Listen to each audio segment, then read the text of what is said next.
속보, 홍명보 축구계 인성쓰레기, 전무후무한 사건이었어. 홍명보 축구계 인성쓰레기? 축구계 전무후무한 사건의 주인공, 초토화. 축구는 선을 지켜야 하는 종목입니다. 수비할 때는 공이 골라인을 넘지 않도록 지켜야 하고, 공격할 때는 동료들과 일정 정도 이상 떨어져 서서는 안 됩니다. 그 선을 넘었을 때 실점을 하게 되고, 오프사이드가 선언돼 득점은 무효가 됩니다. 안타깝게도 지금 우리 축구 현장에서는 선을 지키지 않는 행위가 난무하고 있습니다. 축구협회는 클린스만 감독과 홍명보 감독 선임 과정에서 규정과 절차를 여러 차례 어겼습니다. 정몽규 회장은 조직과 떨어져 명백한 오프사이드 위치에 있는데도 거듭 공격에 관여하고 공이 왔을 때는 헛발질만 하고 있습니다. 자신의 자리에서 보기엔 온사이드라고 어필할 뿐 이미 선을 넘어도 한참 넘었습니다. 이건 시각이 다르다 라고 주장할 게 아니라 축구협회가 눈높이를 맞춰야 할 부분입니다. 문화체육관광부도 아슬아슬합니다. 주무부처 장관으로서 국민의 위욕을 해소할 의무가 있다지만 공정위가 정말 공정하다면 정몽규 회장은 다시 출마하기 어려울 것. 투표로 선임되더라도 스인을 불허할 것. 이란 말은 축구에 대한 정부의 간섭을 금지한 국제축구연맹 피파위 정관을 위배했다고 볼 소지가 있습니다. 피파위 선이 다소 고무줄 같은 부분이 있다 해도 정부의 인사 개입, 특히 회장의 사퇴 종용 등에 대해서는 단호합니다. 자기 주장에 유리한 사례만 발췌하지 말고 종합적으로 봐야 합니다. 국회에서 전국을 찌른 어느 해설위원 역시 그 용기와 절개를 높게 보지만 위험선상에 있습니다. SBS는 대한축구협회가 외부의 부당한 간섭을 받을 경우 제재받을 수 있다는 피파위 공문을 최초 보도했습니다. 정몽규 축구협회장과 홍명보 대표팀 감독이 지난달 24일 국회 질의에 불려가 호된 질타를 받은 닷새 뒤 피파에서 공문이 날아온 걸 취재해서 보도한 겁니다. 피파는 지난 2015년 쿠웨이트 정부가 체육단체 행정에 개입할 수 있도록 법률을 개정하자 쿠웨이트 대표팀의 자격정지 처분을 내려 2018년 러시아 월드컵 예선 잔여 경기를 몰수패 처리한 사례가 있습니다. 그런데 SBS가 최초 보도한 문제의 피파 공문의 출처는 축구협회가 아닙니다. 오히려 협회는 거듭 확인을 피했습니다. 그럼에도 이 사안을 넘겨짚고 왜곡합니다. 이 해설위원은 홍명보 대표팀 감독을 싸잡아서는 심리적 해임 상태란 말까지 꺼냈습니다. 홍 감독을 선임하기 위해 불법을 조장했다는 증거는 확인되지 않았다. 고 정부가 밝히는데도 엘리트주의, 특혜의 일상화라는 프레임을 씌워 한국 축구 발전을 위해 노력한 한 사람의 일생을 부정합니다. 여론에 힘입어 치킨 게임, 하듯 가속 페달만 밟는다면 결국 선을 넘게 될 수 있습니다. 4개월 만에 축구 대표팀으로 떠난 홍명보 감독에게 배 아플 소식이 전해졌다. 울산 HD가 프로축구 K리그에서 3연패를 기록하며 정상에 올랐다. 시즌 중 홍명보 감독이 돌연팀을 떠난 혼란 속에서도 우승을 확정지었다. 1일 울산 종합운동장에서 열린 하나은행 K리그 1-2024의 36라운드에서 울산은 강원FC를 상대로 2에서 1승리를 거뒀다. 루빅손과 주민규의 연속골이 터졌고 20승 8무 8패, 승점 68를 기록하며 2위 강원, 승점 61, 과위 승점 차를 7점으로 벌렸다. 남은 두 경기와 상관없이 조기 우승을 확정한 순간이다. 이날 울산은 김판곤 감독의 전략에 따라 측면 크로스를 활용한 공격을 적극적으로 펼쳤다. 전반 26분, 루빅손이 이청용의 크로스를 받아 슈팅을 시도했지만 골키퍼에게 막혔다. 그러나 35분, 루빅손이 스로인 상황에서 고승범의 패스를 받아 오른발로 골망을 흔들었다. 심판의 VAR 판독 끝에 골로 인정됐다. 후반 시작과 함께 두 팀은 교체 선수를 투입하며 공격에 변화를 줬다. 강원은 이상원을 투입해 공격을 강화했다. 하지만 울산의 수비에 막혀 기회를 만들지 못했다. 울산은 후반 8분, 이명재의 패스를 받은 주민규가 추가골을 터뜨리며 2에서 0으로 달아났다. 주민규는 이번 골로 시즌 10호 골을 기록하며 K리그 1 4시즌 연속 두 자릿수 득점에 성공했다. 강원은 쉽게 물러나지 않았다. 후반 14분, 이상원이 왼쪽에서 가운데로 침투해 오른발 슈팅으로 한 골을 만회했다. 울산은 강원의 공격이 거세지자 이규성과 마테우스를 투입해 수비를 강화했다.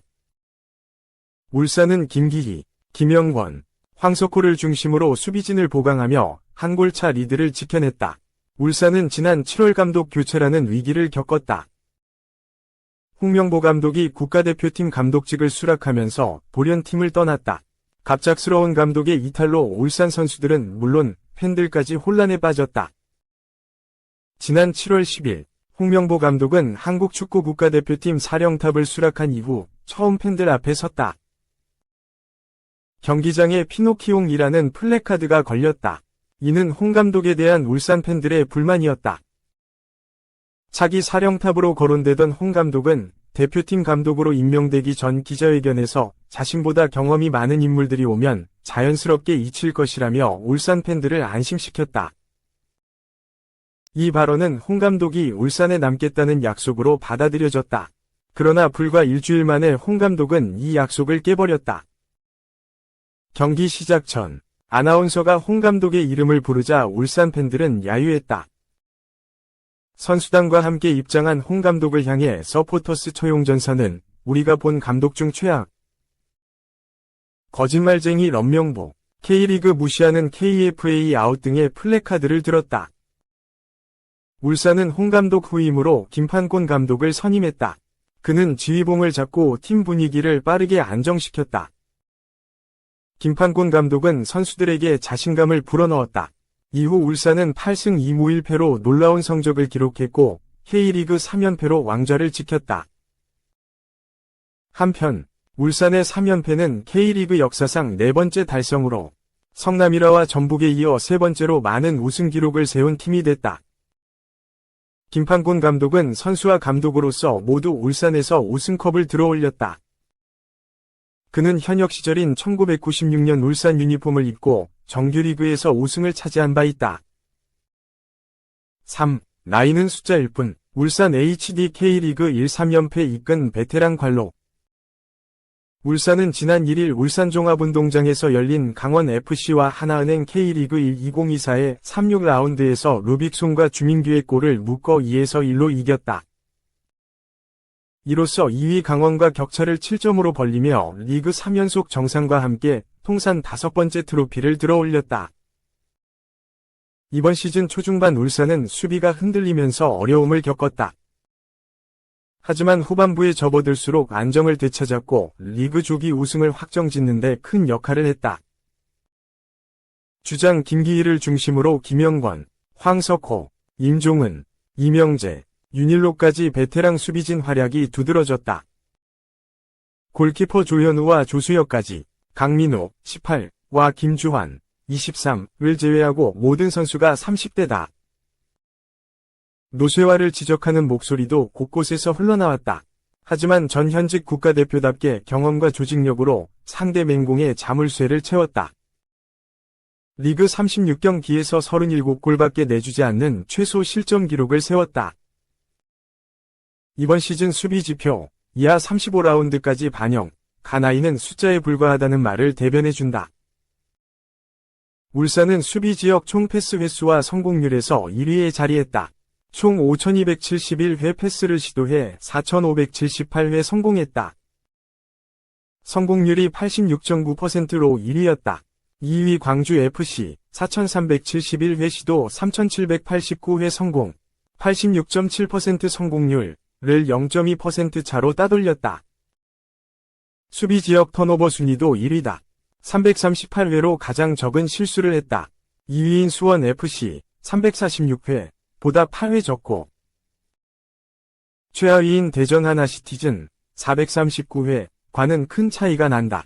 수비 지역에서 높은 패스 성공률을 바탕으로 최소 턴오버라는 성과를 냈다. 공격이나 다른 데이터를 살펴봐도 울산은 대부분이 선두 혹은 상위권에 올랐다. 공격 시퀀스당 패스 횟수에서 4.85회로 1위, 공격 시퀀스 시간은 13.43회 2위, 시퀀스 시작 위치는 46.88mm로 2위를 차지했다.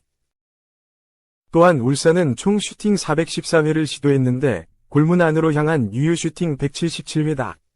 슈팅 대비 유효 슈팅 전환율이 42.74% 1위였다. 아울러 19,501회로 최다 패스 1위, 파이널 서드, 공격 지역에서 3,886회 패스를 시도해 3,278회를 성공. 패스 성공률 1위, 84.4%를 기록했다. 압박도 훌륭했다. 압박지수, PPDA 등 숫자가 낮을수록 압박이 효율적이라는 의미인데 10.14호 리그 1위다. 인터셉트는 401회로 3위를 차지했다. 제주 423회 1위, 와 김천 406회 2위, 다음이다. 울산은 이번 시즌 동안 높은 위치에서 공격을 시작했고 상대 진영, 공격 지역에서 높은 패스 성공률을 보였다. 이를 바탕으로 파이널 서드에 공을 위치시키며 수비 지역에서 발생할 수 있는 리스크를 최소화했다.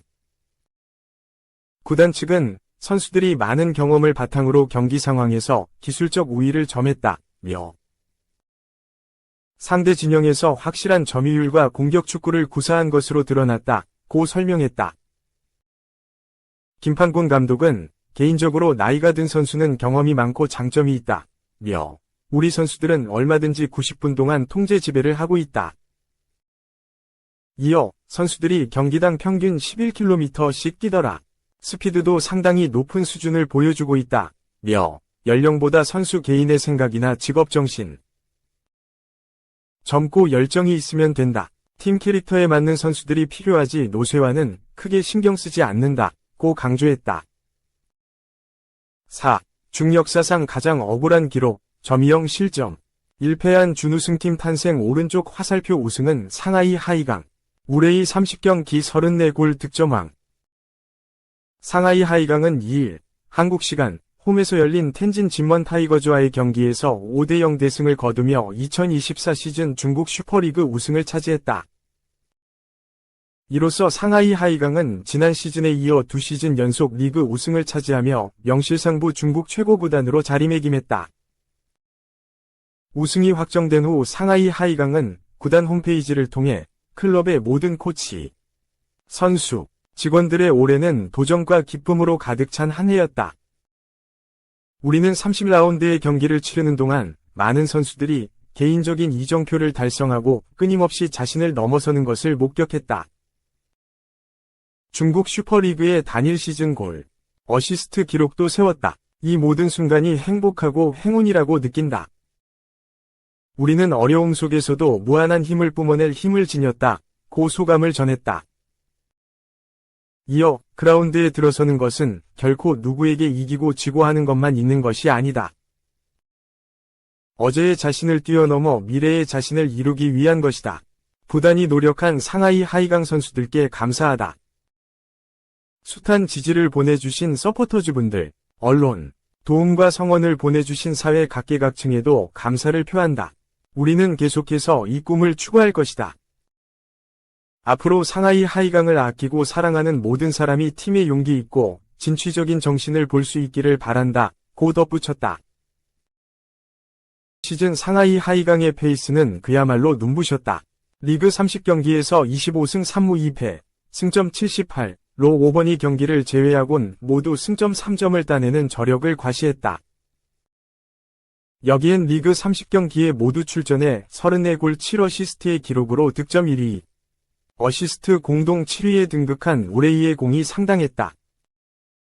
또한 첼시, 브라질 대표팀 등에서 활약한 바 있는 오스카가 29경기에서 14골 20어시스트의 기록으로 어시스트 부문 1위에 오르며 눈부신 활약을 펼쳤다.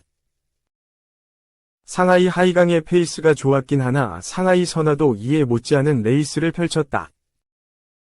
상하이 선화는 리그 30경기에서 24승 5무 1패, 승점 77로 준우승을 차지했다. 상하이 선화는 리그 내 최소 실점인 20골만을 허용한 압도적인 수비력을 바탕으로 인상적인 시즌을 보냈다. 그러나 단 1번이 패배가 발목을 잡게 됐다. 상하이 하이강의 우승. 상하이 선화의 준우승 소식을 전한 소셜미디어 계정 댓글엔 중국 축구 역사상 가장 억울한 기록이 탄생했다. 라며 1패 준우승이란 진기록을 조명했다.